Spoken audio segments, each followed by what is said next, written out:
Hello there.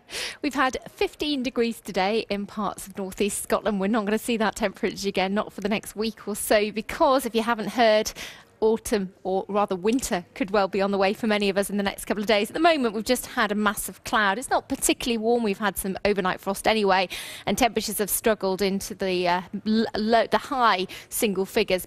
But tonight they will fall away again quite rapidly, particularly in the north behind this weather front here. So, yeah, we're expecting a widespread frost anyway tonight across parts of Scotland, possibly Northern England and Northern Ireland. But with the proximity of this weather front, obviously there'll be quite a bit of cloud to hold the temperatures up.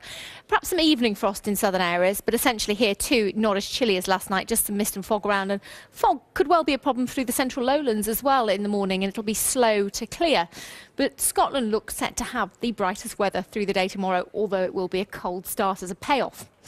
Chilly start for parts of Northern Ireland and Northern England, but this weather front's close by, so that weather front's going to bring with it the increased risk through the day of drizzly rain. It could even turn heavier later in the day. Further south, just quite grey and misty generally. There could be a few thicker patches of fog. There could be some spots of rain and drizzle from the cloud, but essentially it's a dry picture. It's nuisance value drizzle more than anything else. But it means a rather disappointing day, despite there being some usable weather. So lots of weather to get out and about with, essentially dry, just wrap up warm because it will feel chilly if we keep the cloud and the fog. But we should see 9 or 10 if some brightness breaks through. But you can see for the middle of the day this rain starts to pep up Northern Ireland, Northern England, heads back into the south and west of Scotland.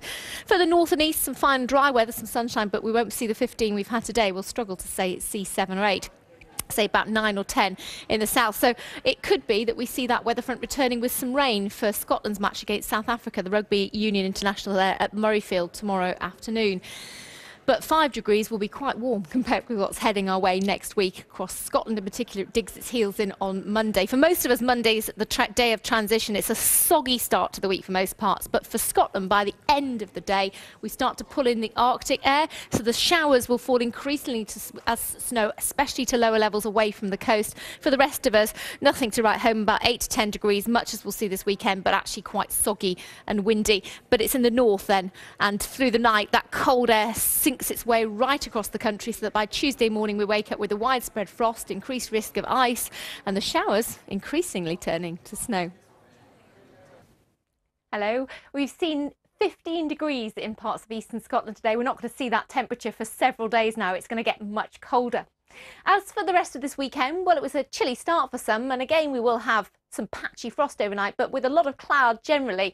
It's a predominantly dry picture, and in the south the frost risk a little less than recent nights. The frost risk is greater in the north, the wind's easing away, the sky's clearing behind our weather front, so a widespread frost, a little bit of patchy fog as well for the likes of the central lowlands. And in the south too, it'll be rather misty and grey by morning. I say patchy frost is possible, but it's more likely to be quite misty and grey. A little bit of fog in the morning, which will be slow to clear. And it will be a greyer day anyway for central areas underneath the influence of this weather front, which through the day will push its cloudier skies, its more persistent rain back northwards into southern and western Scotland. So the best of the sunshine remains in the north and east, but not as mild as today. And the best that we can hope for in the south, even if we do see some brightness breaking through the clouds, is around 9 or 10.